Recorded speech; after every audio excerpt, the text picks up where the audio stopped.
Wherever you are on your leadership voyage, it starts here.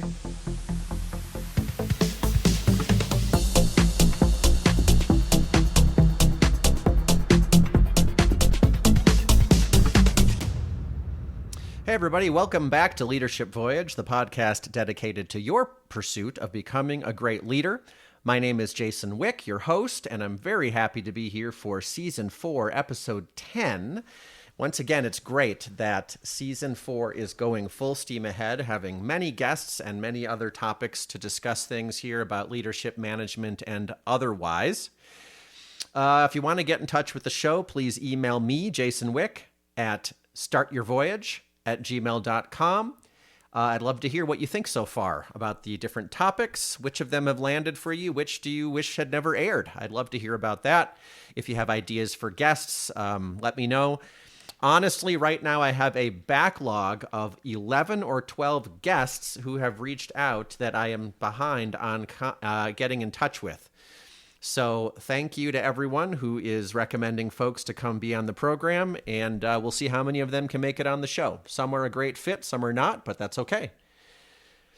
So today we are going to talk about delegation, and it's going to be an interesting journey here. We're going to have a few different parts. First, we're going to talk about this Wall Street Journal article that I ran across. It was in March, actually, about delegation, more on a personal level, actually. And I think you'll find this pretty interesting and somewhat entertaining as well.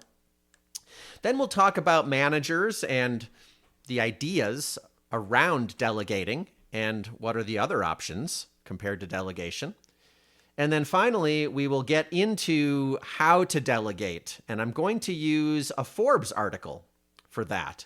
And I think you're going to get a lot of takeaways for how to delegate effectively as a manager coming out of this third section. So what am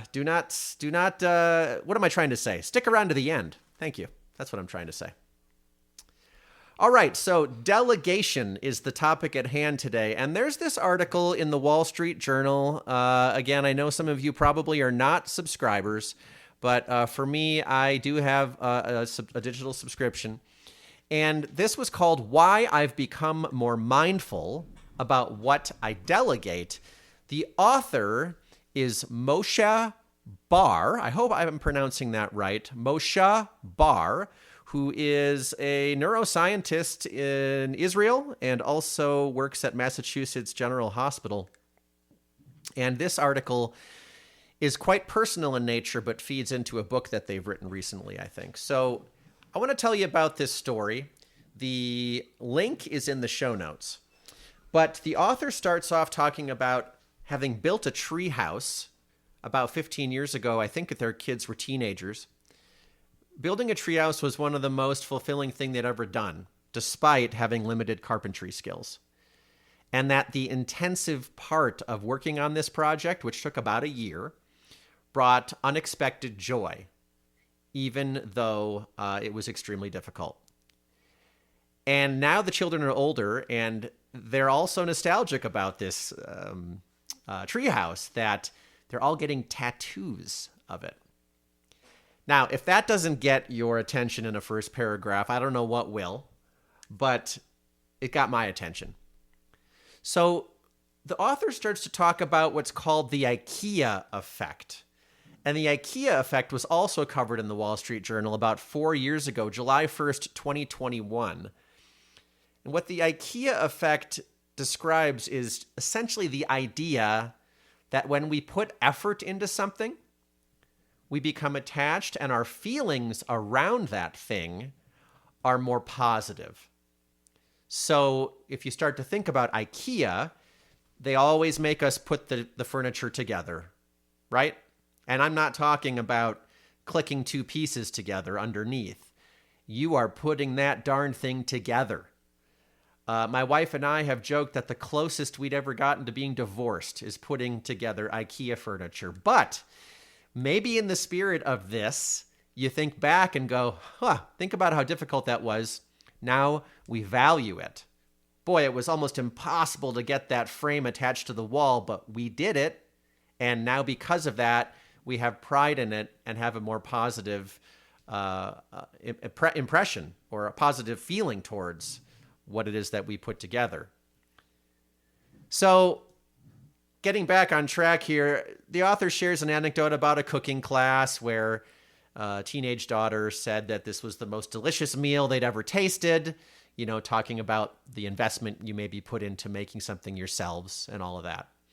So we then switch to some of the research and some of the trends that have come around in the past year or so. And the author talks about, in some cases, people are having a diminished excitement, even though they're busy, okay?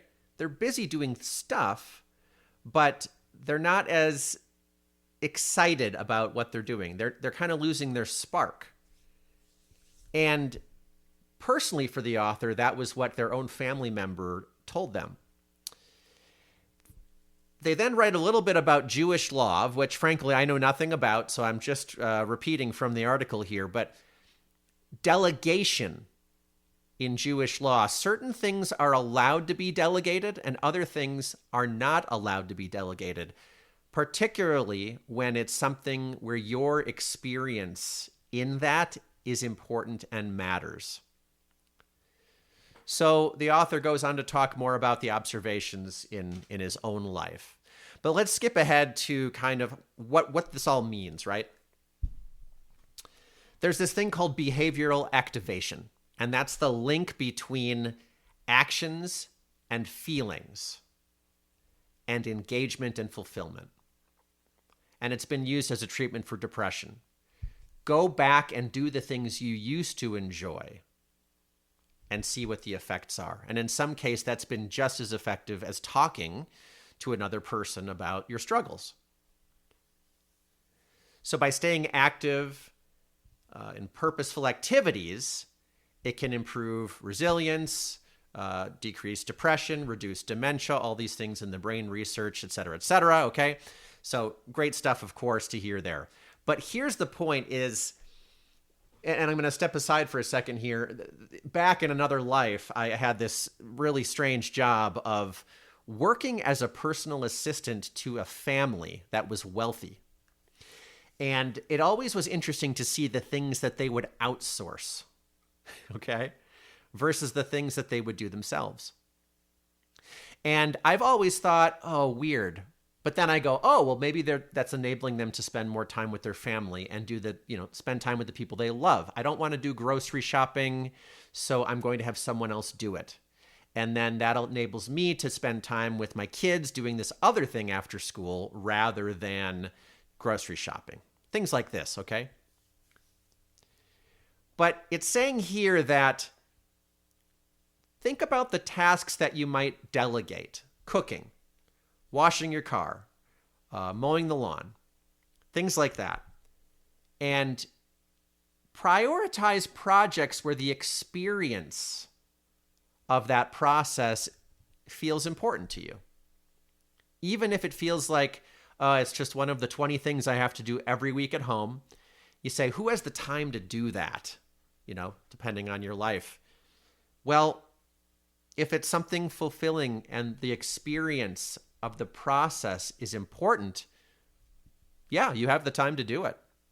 You can prioritize the time to do that. Maybe you like to go out in the grocery store, find the items on the shelf, put them in, and check out with a human being, which is kind of the opposite of the trend we've seen, right? If anything, you're seeing more and more families get their groceries delivered by a person who drops it off at the front door and they never see their face,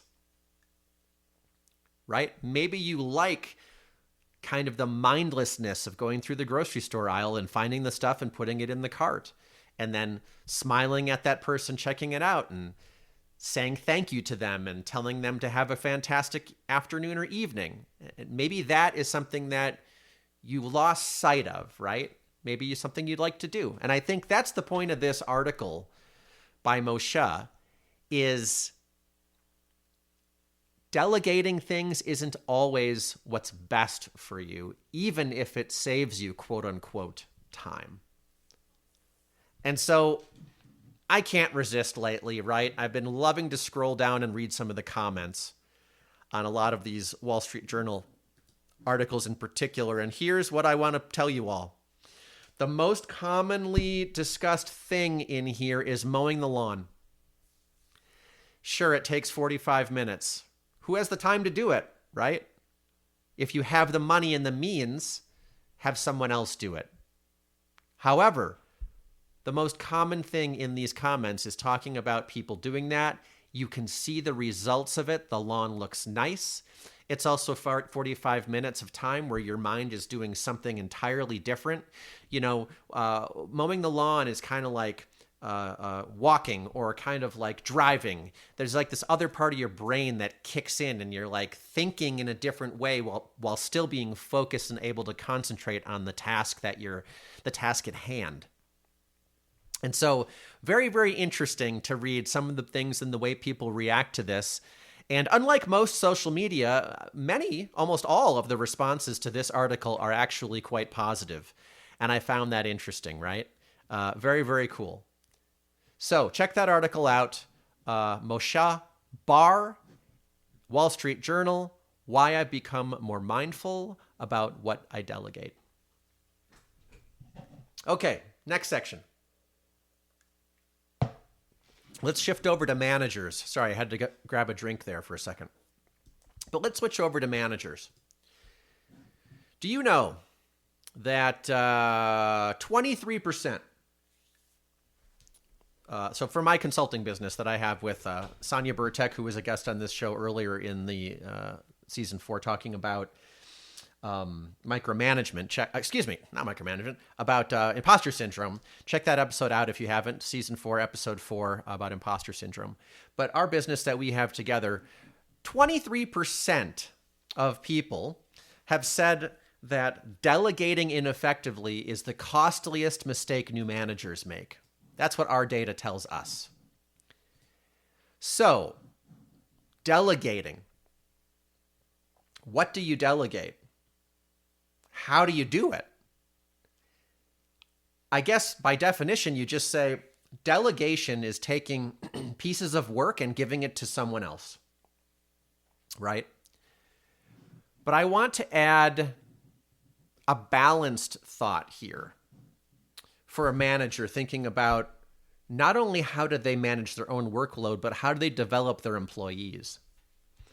And in this idea of development, I'd like to propose 2 different, perhaps opposite approaches to helping develop their employees. One would be leading by example.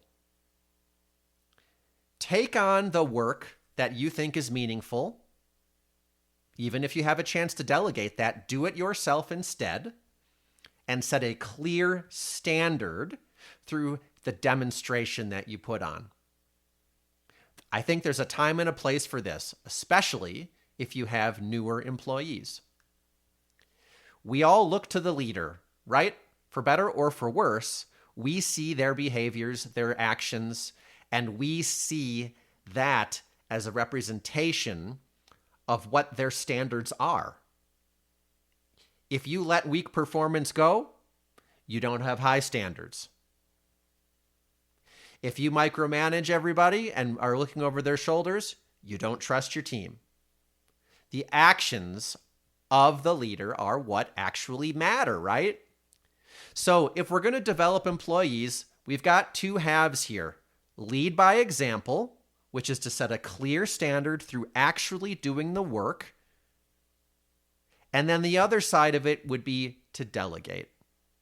Offload some of the work. But I will argue here, rather than thinking about delegation as a way to manage your own time as a manager, which, hey, there are cases for this, right? Think of it as a way to empower your employees and your teams and to stretch their capabilities. I'm not going to play the clip this time, but back in season 2, I was so lucky to talk to Liz Wiseman. And she talked about stretch, how important stretch is to help people grow. And so think about that. Do the work and lead by example. That provides a clear model for your team to grow, and do it that way. Delegate. Empower others with stretch opportunities that enables them to figure it out on their own. Both of these are good things. That's what I want to say. They're both positive ways to approach developing your employees. And the context is probably what matters. If you're the manager looking to find meaning and fulfillment, maybe you want to take on some of that work you aren't normally doing, following the spirit of this delegation article we just read back from March. Think about it. There's no philosophy that just stands the test of time forever and works in a vacuum. We have to modify it for our context, have to be situationally aware. But let's say we want to delegate, which is the point of this episode, right? If we want to delegate, how are we going to do that effectively? As I said, the definition sounds simple enough, right? Is it just, okay, I have a list of work to do, I'm going to give it to my employees? And that's where this article comes in from March 21st in Forbes, called The Power of Letting Go, Why Delegation Drives Organizational Success by Cheryl Robinson. And let me scroll to the bottom. Yes, Cheryl Robinson, that's correct. And I'll have a link to the article in the show notes as always. So you should have a link to the Wall Street Journal and a link to Forbes for both of these. So, what the heck does it mean to delegate well? And the way that Dr. Robinson starts this article out, she says there's a problem with micromanagement. We all kind of go, duh, right? But I think what she outlines quickly here is when you delegate, the trap is micromanagement. And I love this idea. There's a blind spot. Remember I said lead by example versus delegate, and both are positive? Well, what if you delegate, but then unintentionally go and tell them how to do it? And that's a theme that's been coming up more and more with the clients that we've been working with in these last couple of months, is this idea that, well, I'm under pressure, I've got work to do, and I've got employees, and the path of least resistance is to show them how to do it. And that's not inherently wrong, right? But remember, the trap is micromanagement. So how do you delegate without micromanaging? Cheryl Robinson quickly makes, some of the points we all know. When you micromanage, morale goes down, productivity goes down, turnover goes up. Don't forget this one. It creates bottlenecks because often you get dependent on the leader for approvals. And it signals through the actions a lack of trust. So all really important things to remember about micromanagement. But she introduces the topic here with this concept of strategic delegation. So what does strategic delegation do? Well, when you delegate day-to-day tasks, it often allows leaders to be more available for strategy, high impact activities like vision and growth. Okay? It can maximize the leader's value, right? Leaders bring value to the organization because they want to make the best use of their time in terms of keeping the organization moving forward. And I follow that piece as well. You can empower your team and build trust when you strategically delegate, but it requires a willingness to step back. And that's where this idea of look out for the micromanagement angle is really important. Now, when I talked to William Davis just a couple of episodes ago, he had a really good a little bit to say about when you have someone else doing some work, it might not look like the way you would have done it. And I want to play this clip from a couple of episodes ago just to remind everybody that when you delegate, and you don't micromanage, you're going to have to deal with the fear that's brought out in this article that the work may not be done right. Now, I personally have had, quote unquote leaders who, their purpose was to, get as much out of me as can. But then the first time I did something that they didn't agree with, oh, well, you're doing it wrong.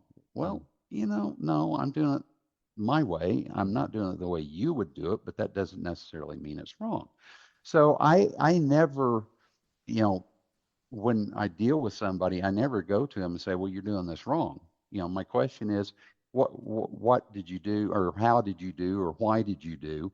Again, wanting to hear the reasoning for what their decision making went through, right, and how they got there. And then you can work through the nuances of, okay, have you thought about this? Or have, again, leading them through the process of you're trying to help them, not condemn them. So William says it better than I could, right? Somebody's doing something a certain way. It may not be the way that you did it. And that's what is coming out in this article right here in Forbes by Cheryl Robinson. And again, why is someone doing the task? That's the important part for them to understand. Or why, the why, sorry. I've just lost my mind for like 20 seconds there, everybody. Sorry about that. The why behind the work that they're doing. That's the thing to understand, right? And then you have to recognize that the how we get that work done might be different than you envisioned. But the author here in Forbes, this is what she's pointing out. The shift in your mindset is crucial. You have to overcome the fear that the work won't be done right. You can't think, no one can do this like me. You have to think, someone can do this just as well. You know what? They might even do it better. If they have the right support, the right guidance, the right systems, they might do it differently, but it doesn't mean it's wrong. Now, maybe they do something wrong, but that's what William's getting at. Understand their thinking, guide them to what matters, help them improve. That's the fantastic part of all this. It's going to be a little rocky, probably for you as the manager, first and foremost, as you give up that trust, or give up that control, and give out trust. So, what are the principles for delegating effectively? How do we do this? How do we find this utopian strategic delegation that the author's talking about? Well, the good news is she talks about 5 principles, and this is what you can take away with you. If you're going to choose to delegate, as opposed to do the tasks yourself, here is the way to do it. Number 1, know your own strengths and weaknesses. Focus on what you excel at and delegate the tasks you can do more efficiently. I might even add, based on the first article we had from the Wall Street Journal today about delegation with the personal stories, might even add the things that you love you might even want to continue doing, right? Maybe they aren't highest value tasks, but maybe you truly enjoy them. And I think that's worth considering. It can give you higher job satisfaction. So think about that as a manager.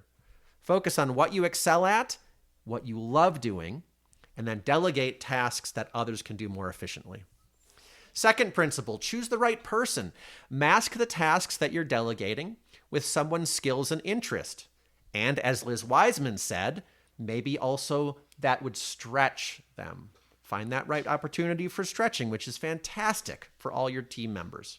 Third, set clear expectations, right? We already said help them understand the why, but be specific about the goals of the work, the timeline for the work, and what are the desired outcomes for that work.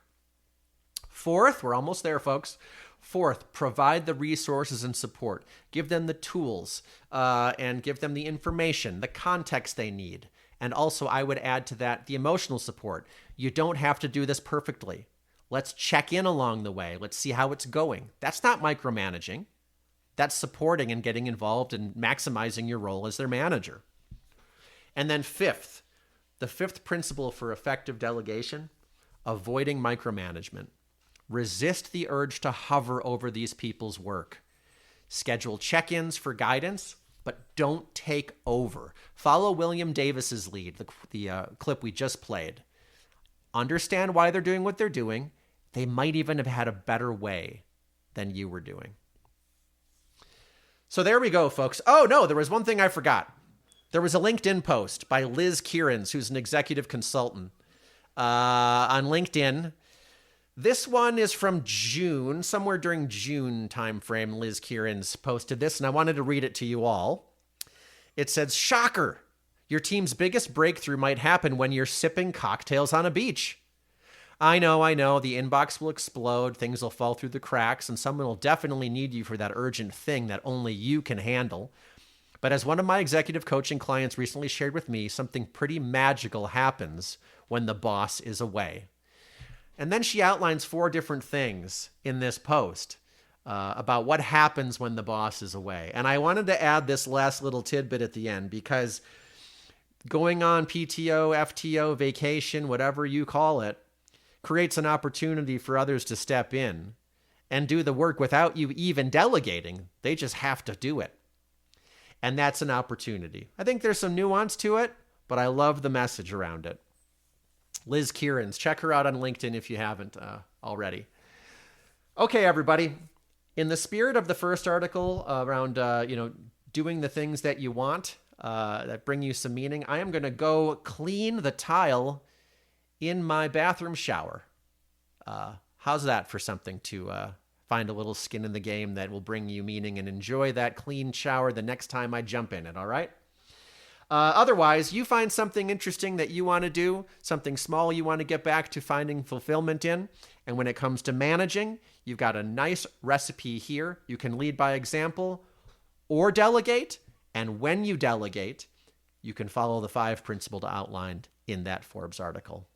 All right, everybody. It's been a great episode. Thanks for sticking with it. And until next time, everybody take care.